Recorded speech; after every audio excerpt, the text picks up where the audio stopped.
আমাকে নৌকাতে উঠার পর প্রায় মাঝ নদীতে যায়, একদম মাঝে যায় আমাকে ও রিংটা বের করে প্রপোজ করছে। আমার তো হাত পা কাঁপা উঠে গেছে। আমার কথা, আমি ওর সাথে রিলেশন, মানে ওর সাথে কি, আমি কারোর সাথে রিলেশন করব না।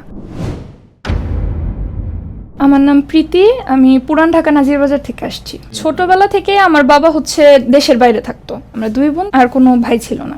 আমি হচ্ছে ইন্টার করলাম। ইন্টারের পরে এখন আমার আম্মুর কথা হচ্ছে ইন্টার পড়ছো, অনেক পড়ছো, আর পড়ার দরকার নেই, এখন বিয়ে দিই। তা আমার কথা না, আমি বিয়ে করব না, আমাকে ভার্সিটিতে ভর্তি করো। তো আম্মু করবে না। ততদিন আমার বাবা মারা গেছে 2018 সালে। বরাবর আমার বড় বোন মারা যায়। আমার আম্মুর কথা হচ্ছে কলেজ পড়ছো, অনেক হয়েছে, একা মেয়ে, ভার্সিটিতে যাবা, তোমাকে অন্য কেউ যদি চোখ পড়ে তখন আমরা কি করবো? তোমার ভাই নাই কোনো, তোমার বাবা নাই, তোমার কেউই নাই এখানে, তুমি যদি কোনো বিপদে পড়ো তোমাকে কে দেখবে? তো আমার কথা যে না, আমাকে ভার্সিটিতে ভর্তি করো, লিস্ট আমি ভার্সিটিটা কমপ্লিট করে তারপর বিয়ের চিন্তা করি, যেহেতু তোমার কেউ নাই, আমি একা তোমার জন্য। তা আমাকে একটু পড়াশোনা করে এতটুকু স্টাবলিশ হইতে দাও, যাতে হচ্ছে আমি ফিউচারে তোমাকে দেখতে পারি। এটার পরে আম্মু রাজি হলো যে ঠিক আছে। তারপর আমি ওইখানে ভর্তি হইলাম। ভর্তি হওয়ার পর ভার্সিটির 6 মাস যাওয়ার পর আমার হচ্ছে একদিন হঠাৎ ফ্রেন্ড রিকোয়েস্ট আসছে, তো আমি অ্যাকসেপ্ট করলাম। তারপর থেকে হঠাৎ সেই ছেলেটা আমাকে মেসেজ দেওয়া শুরু করলো। এরকম করে টুকটুক করে কথা বলতে বলতে না খুব ভালো লাগতো যে কেউ আমাকে মেসেজ দেয়, এরকম ভাবে কেয়ার করতেছে। 2021-এ কথা শুরু হইলো আমাদের, 2021 শেষ হইলো, 2022 আসলো। এর 1 বছর আমাদের কোনো দেখা সাক্ষাৎ নাই, কিছু নাই। 2022-এর নভেম্বরে আমি আর আমার একটা ফ্রেন্ড হচ্ছে আহসান মঞ্জিল ঘুরতে যাব। তো ও বলতেছে যে ঠিক আছে তাহলে আমিও আসি, আমাকে ইনভাইট করেন। তো তখন আমি বললাম যে ঠিক আছে আপনি আসেন, দেখা করি। পরে ও আসলো। আসার পরে ও আমাকে বলতেছে চলো, এই আহসান মঞ্জিলের পাশেই তো নৌকা, চলো আমরা নৌকা দিয়ে ঘুরি। তো ও আমাকে নৌকাতে উঠার পর প্রায় মাঝ নদীতে যায়, বুড়িগঙ্গা নদীর মাঝে, একদম মাঝে যায় আমাকে ও রিংটা বের করে প্রপোজ করছে। আমার তো হাত পা কাঁপা উঠে গেছে। আমার কথা, আমি ওর সাথে রিলেশন, মানে ওর সাথে কি, আমি কারোর সাথে রিলেশন করব না। আমার রিলেশনের কোনো ইচ্ছা নাই, ইন্টেনশন নাই, কিছু নাই। আমি ওদিন ওর রিং নেই, ফেরত দিয়ে দিছি রিং, যে না আমি নিতে পারবো না, সম্ভব না এটা। পরে ও আমাকে অনেক বুঝাইলো যে দেখো আমি তো তোমাকে সত্যিই পছন্দ করি, আমি তোমাকে বিয়ে করব। তা আমি বললাম যে না, রিলেশনেই যাবো না, বিয়ে তো দূরের কথা। তো আমাকে অনেক বুঝাইলো যে না তুমি একবার দেখো একটু চিন্তা করে। পরে আমি বললাম আচ্ছা ঠিক আছে, আপনি বাসায় যান, আমি চিন্তা করে জানাবো। এটা বলে আমরা বাসায় চলে আসলাম। ওই দিন গেল। দেন তখন হচ্ছে চলতেছে হচ্ছে ওয়ার্ল্ড কাপ। তো ও হচ্ছে আর্জেন্টিনা করে, আমি ব্রাজিল করি। তো ও ওই দিন হচ্ছে আমরা টিএসসি তে খেলা দেখতে গেছি। ওই সময় হচ্ছে ব্রাজিল খেলতেছে। তো আমি বলছি কি যে আজকে যদি ব্রাজিল জিতে, আপনি যদি আমাকে প্রপোজ করেন হাঁটু গাইরা ফুল নিয়ে আমার সামনে এসে, তাহলে আমি অ্যাকসেপ্ট করে ফেলবো। সবার সামনে রাস্তায় করতে হবে। তো ও হচ্ছে একটু লাজুক প্রকৃতির, ওর কাছে এটা অনেক বড় যুদ্ধ। তো বলা আছে ঠিক আছে দেখা যাক কে জিতে আজকে। ওই দিনও হইলো কি, ব্রাজিল ফরচুনেটলি জিতে গেল। জিতে যাওয়ার পর এখন আমি তো খুব খুশি, আমি ব্রাজিলের সাপোর্টার, ব্রাজিল জিতে গেছে, আমি খুব খুশি। খুশি হওয়ার পর এখন দেখি, আমি পিছনে তাকিয়ে দেখি যে ও হচ্ছে হাঁটু গেড়ে বসে ফুল নিয়ে এতগুলা মানুষের সামনে আমাকে প্রপোজ করতেছে। ফুলের বুকে নিয়ে আসছে, রিং নিয়ে আসছে প্রপোজ করার জন্য। আমি তো অবাক, আমি তো আর এই প্রিপারেশন নিয়ে জানি যে ও সত্যি হাঁটু গেড়ে প্রপোজ করে ফেলবে। এখন এতগুলা মানুষ দেখতেছে, ওই টাইমটা যদি আমি রিজেক্ট করে দেই, অসম্মান হয় না? তো আমি অ্যাকসেপ্ট করলাম। তারপর থেকে রিলেশন শুরু হলো। মানে ওর সাথে রিলেশন করতেছি ঠিকই, আমি না হচ্ছে অত সিরিয়াস না। একদিন রাতে হয়েছে এমন যে আমি কি জানি হয়েছে, তা আমি ওরে ব্লক করে দিছি। ব্লক করে আমি শুয়ে আছি, আমি ঘুম। আমি রাতে প্রায় 2টার দিকে দাঁড়ায় দেখি কি ও বাসার নিচে লুঙ্গি পরা অবস্থা আমার বাসার নিচে দাঁড়ায় আছে। রাত 2টার সময়? হ্যাঁ 2টার দিকে আমার বাসার নিচে। একটা মেয়ে কিভাবে, কত অশান্তির কারণ হতে পারে একটা ছেলের। আর একটা ছেলে রাত বিরাতে লুঙ্গি পরে আপনার বাড়ির নিচে দাঁড়ায় আছে রাত 2টার সময়। হ্যাঁ, আবার হাতে কি, হাতে চিপস, চকলেট, আইসক্রিম এগুলো নিয়ে, জানে এগুলো আমার সফট কর্নার। তারপর থেকে যে যখন আমি দেখলাম যে ওরকম পাগলামি করে, আমিও না এরকম ওর প্রতি একদম উইক হয়ে গেলাম। যা ছেলেটা তো অনেক সিরিয়াস, আমি ওরা এমন ভাবে কষ্ট দিতেছি না, এখন থেকে এরকম করা যাবে না। তারপর থেকে যে ওর লাভিং একটা ভাব, কেয়ারিং, মানে আমার প্রতি, মানে ওর এত ভালোভাবে ওর কেয়ারিং ছিল আমার প্রতি, ওইটাতে না আমি মুগ্ধ হয়ে যাই জাস্ট। এটার পর থেকে আমরা হচ্ছে একদম, ও যতটুকু কেয়ারিং দেখা যায় আমি ওর মতো কেয়ারিং। তো এই হইলো। আর ততদিনে হয়েছে কি, আমার ফ্যামিলি থেকে হচ্ছে আমাকে অনেক বিয়ের জন্য চাপ দিত। এখন আমার আম্মু হঠাৎ একদিন, এটা একদম হঠাৎ, আম্মু আমাকে বলতেছে যে শাড়িটা পরে রেডি হও। আমি শাড়ি পরে রেডি হবো কেন, কই যাবো? কোথাও যাবো না, তোরে দেখতে আসবে। হঠাৎ, আমি জানিও না, আমার মাথায় তো বাজ ভাঙা পড়ছে, দেখতে আসবে মানে কি কাহিনী এটা। পরে না পাইরা আমি রেডি হয়েছি, কারণ এখন আমি যদি একটু পাগলামি করি, এখন দেখা যাবো জিনিসটা অন্যরকম হয়ে যাইবো। পরে হচ্ছে আমি রেডি হইলাম, ওদিন তারা আমাকে দেখলো, পছন্দ হয়েছে। ওরা ওদিন বইলা গেল যে আমরা 15 দিন পর আসবো বিয়ের ডেট ফিক্স করতে। আমার মাথায় পড়লো বাজ, এখন আমি কি করব? পরে আমি ওকে জানাইলাম যে আবির দেখো এরকম এরকম হইতেছে, আমি কি করব তুমি একটু দেখো। তো ওই বললো যে তুমি টেনশন নিও না, ফ্যামিলিকে জানাইতেছি। তো ও হচ্ছে ওর আম্মুকে জানাইলো। জানানোর পর এখন ওর আম্মুরও কথা যে তোমার বয়স কি, তুমি এখনো জব করো, বিজনেস নাই, সেটেল না, তুমি একটা মেয়ের আয়না কিভাবে রাখবা? ওর আম্মুকে ও অনেক বুঝাইলো। এরকম করতে করতে 15 দিন গেল। 15 দিন পর ওনারা আসতেছে বিয়ের ডেট দিতে। তা আমি তো সারাদিন কান্নাকাটি। তা আম্মু বলতেছে তোর যখন কারোর সাথে রিলেশনই নাই তুই কেন কান্নাকাটি করতেছস? তোর কান্নাকাটি করার কি কারণ? তা এখন আমার তো আর এত সাহস হয় না যে আমি আম্মুকে বলবো যে আমার রিলেশন আছে বা এরকম কিছু। আমার তো এরকম সাহস নাই। তারপরে আমি ওকে জানালাম যে আবির দেখো আজকে আমাকে এরকম বিয়ের ডেট ফিক্স করতে আসবে, তুমি কি করলা? তো ও বললো যে তাহলে চল আমরা পালায় যাই। তো আমার কথা অসম্ভব, আমি কখনো পালায় যাব না, কারণ আমার বাবা নাই, আমার বোন নাই, আমার মা একা। আমি যদি পালায় যাই আমার মা কোনো দিন আমাকে পরিচয় দিবে না, তো আমি কখনো পালায় যাব না। তুমি দেখো তুমি যদি কোনোভাবে তোমার ফ্যামিলিকে মানাইতে পারো তাহলেই হবে। তো আমাকে দেখতে আসলো। আমার মা যাদের সাথে বিয়ে ঠিক করছে তারা চলে আসছে ডেট ফিক্স করতে। তো ওরে আমি বলছি, ও আবার ওই দিন পুরো সময় বাসার নিচেই দাঁড়ায় আছে যে কি হয় না হয় এটার জন্য। তো ওই দিন আর আমাকে রিং পড়ে গেল, তাই এনগেজমেন্ট হয়ে গেল, ডেট ফিক্স হয়ে গেল, রিং পড়ে গেল। ও যখন মানে আমাকে রিং পড়াইতে আসছে, ও হচ্ছে আমাদের বাসার সিঁড়িতে উঠে গেছে যে আমি যে কথা বলি, আমার কথা আম্মু আমার মাইরেই ফেলবে, তুমি যাও, আমি যেভাবে পারতেছি আমি হ্যান্ডেল করতেছি বিষয়টা, তুমি যাও। তা আমি ওকে বুঝাই টুঝাই বললাম যে না বীর তুমি যাও, আমি বুঝাইতেছি। পরে এখন আমি কারে বললাম, কাউরেই বলতে গেলে কেউই মানবে না, আম্মু তো মানবেই না, আম্মুর তো প্রথমেই ছাপ না। মানে আমার আম্মুর কথা যে আমার পছন্দের ভিখারির কাছে তুই বিয়ে করতে পারবি, কিন্তু তোর পছন্দের কোনো রাজার কাছে আমি তোর বিয়ে দিব না।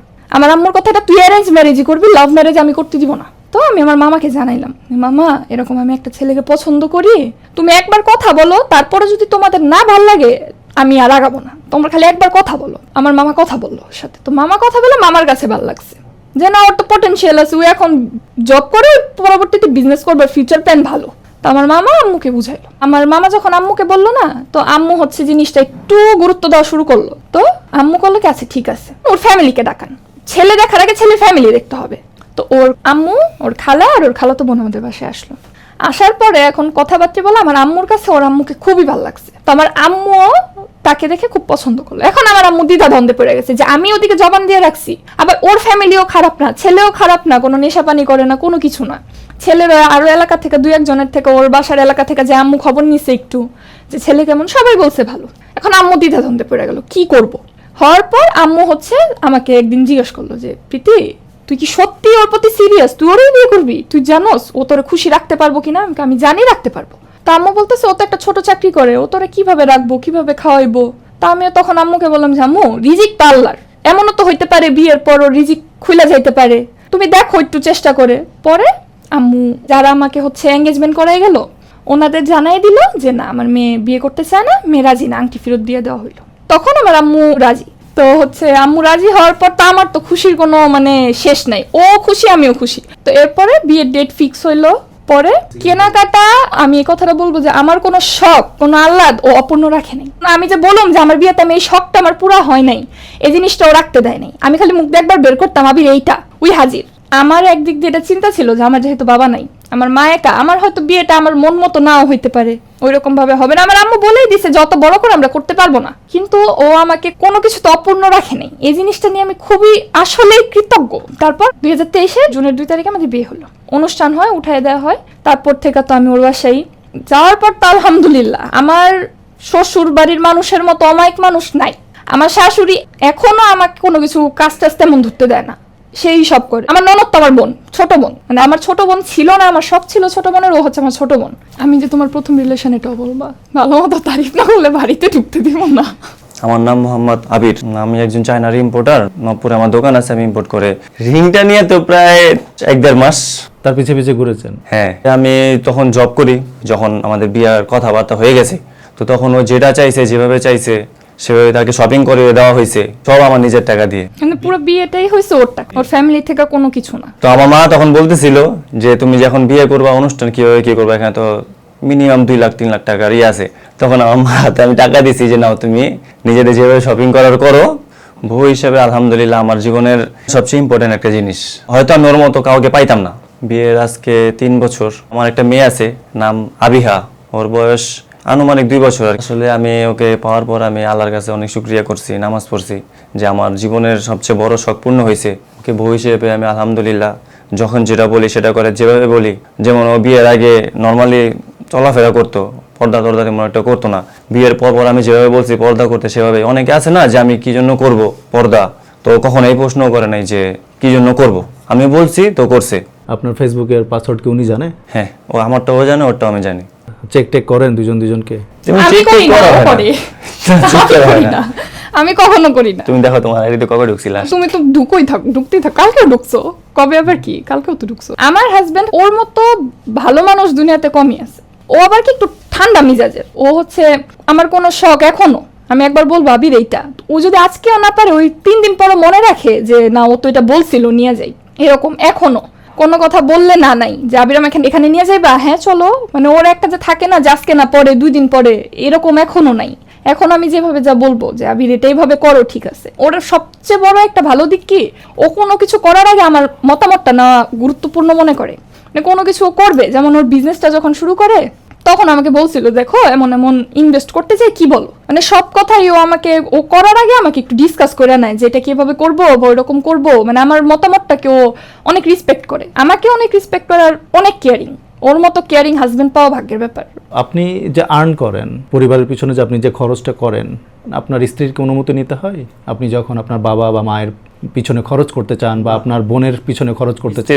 আমার ওয়াইফের মানে এরকম কোনো ইয়া নাই। উল্টা মানে আমি একটা ওকে থাকে না বলি। অনেকের যে কি জন্য এত খরচা করো, এরকম কিছু নাই। কখনো দেখেছেন যে আপনার মায়ের সাথে আপনার স্ত্রীর খুনসুটি বা কখনো কোনো প্রবলেম হচ্ছে, এরকম কোনো পরিস্থিতির সম্মুখীন আপনি হয়েছেন? এবার সংসারে একসাথে থাকলে তো ছোটখাটো হয়, কিন্তু ওইরকম যে একটা আছে না যে দেখতে পারে না বা ও ইয়া, involve এরকম হওয়ার নাই। আগে- ও ইনভলভ হওয়ার আগেই আমি আমার শাশুড়িকে যা সরি বলে দিই। কারণ আমি ওনার সাথে যদি খারাপ কখনো কইরাও ফেলি, আমার না কেমন জানি লাগে যে আমি খারাপ বিহেভ করলাম। না, এই জায়গাতে আমি অনেক সুখী, আলহামদুলিল্লাহ, মানে অনেক সুখী। আজ পর্যন্ত আমি দেখি নাই যে কোনো ঝগড়াঝাটি বা কিছু একটা। এটার জন্য বিশেষ কি ধন্যবাদ দিতে চান আপনার স্ত্রীকে বা আপনার মাকে? দোনোজনকে ধন্যবাদ দিতে চাই, স্ত্রী মা। পরশু দিনও তো আমার ছোট ভাই রাতে 2-2:30 বাজে বলতেছে যে ভাবি ক্ষুধা লাগছে, ফাস্টফুড টাইপের একটু বানায় দাও। তো ওর আমার মাথা ব্যথা অনেক, তাও গেছে। মনে মনে তো খুশি হয়েছেন আপনি? হ্যাঁ, খুশি তো হব।